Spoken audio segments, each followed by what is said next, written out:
Hey guys, Harris here, and LG's been doing a lot of things right lately, really going back to the LG G2. This year they introduced the G4. Great camera, really good screen, good design in my opinion, removable battery, and expandable storage. A great all-around phone. But like many other OEMs out there, LG felt the need to make a bigger phone. But LG didn't want to just make a bigger phone, they wanted to make a better phone, a phone with more features. This is the LG V10.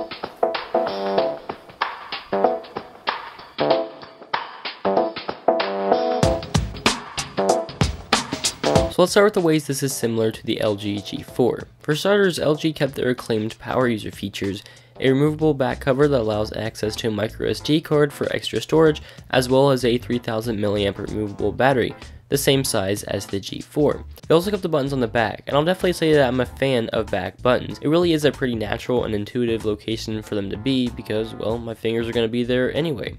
The buttons are a little less pronounced and a bit smaller than the G4, but it now features a fingerprint sensor in the power button.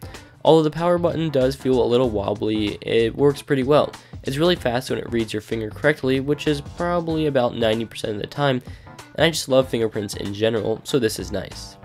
They kept the headphone jack and charging port at the bottom, as well as a mic, and then an IR blaster and another microphone up top, so nothing's changed there. But one area that definitely has changed is the build. I'm definitely a fan of the curved, comfortable, tight-fitting, and ergonomic design of the G4. With the V10, LG is targeting perhaps a different audience. I'd almost go as far as saying the V10 is a bit of a fashion statement. I have the modern beige color, and although I think it's the most boring color option that there is, I can't deny the fashionable look that it has, almost like a purse.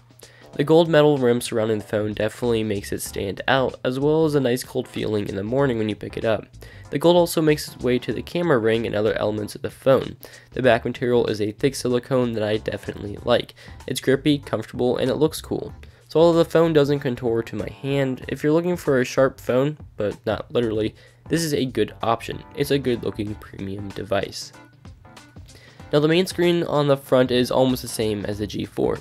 It's 0.2 inches bigger at 5.7 inches and retains a 2560 by 1440 resolution, making it sharp, colorful, and just overall great. It is a kind of reflective display, but viewing angles were really good, and I'm happy with the main display on the V10.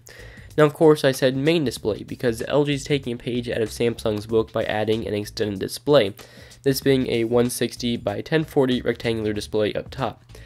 And it's something I could live without, but I'm not saying that I want to. It makes a really nice recent apps window, media controller, camera mode switcher, notification panel when in full screen apps. It's useful and convenient, no doubt about it. But if this phone would be a little shorter in exchange for only one screen, I'd take it. The second display is cool and you can use it even when the phone is locked, but it's nothing that really changes the game in my opinion. Also doubled on the front are the cameras. There's a regular angle 80-degree camera and a wide angle 120-degree camera, both 5 megapixels down from 8 on the G4. It's really nice having the options, and LG has a few nice front-facing camera features such as hand gestures, voice recognition, and flash. Jeez. And then of course there's the main camera, essentially the same as the G4. 16 megapixels with optical image stabilization, 4K video, and laser autofocus. So in other words, really good. It's a really solid camera. It might not be exactly the best on the market with devices like the Note 5 and iPhone 6s. It's hard to claim that title anyway. It's definitely high in resolution with crisp and clean images. It has a pretty good dynamic range. It isn't too terrible in low light, although of course noise is still plentiful when it is dark. But the real story of the V10's camera are its manual controls, especially in video. Anywhere that the camera lacks, the software picks up. Not only does the camera app have a nice interface, which I enjoy, but it includes full manual controls in both video and photo. Up to 4K video, 24, 30, and 60 frames per second options depending on the resolution, manual microphone control, and more. The V10 is a great option if you're a fan of manual controls and are going to use those. But here's the thing, the average consumer will not use manual video controls, so it depends who you are. If you're going to use manual video controls, then of course this is the phone to get, probably the best on the market for that. But if you're just going to be shooting in auto for video, well, this might not be the best option for you, although it does shoot fantastic 4K video, but the time lapses in slow-mo, not very good. Performance is also really good. Now it only has the Snapdragon 808, but it does have 4 gigs of RAM, which really helps with multitasking and just general performance.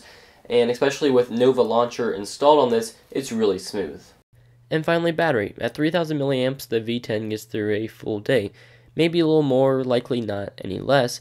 That's good enough for me. There isn't wireless charging, but fast charging is present.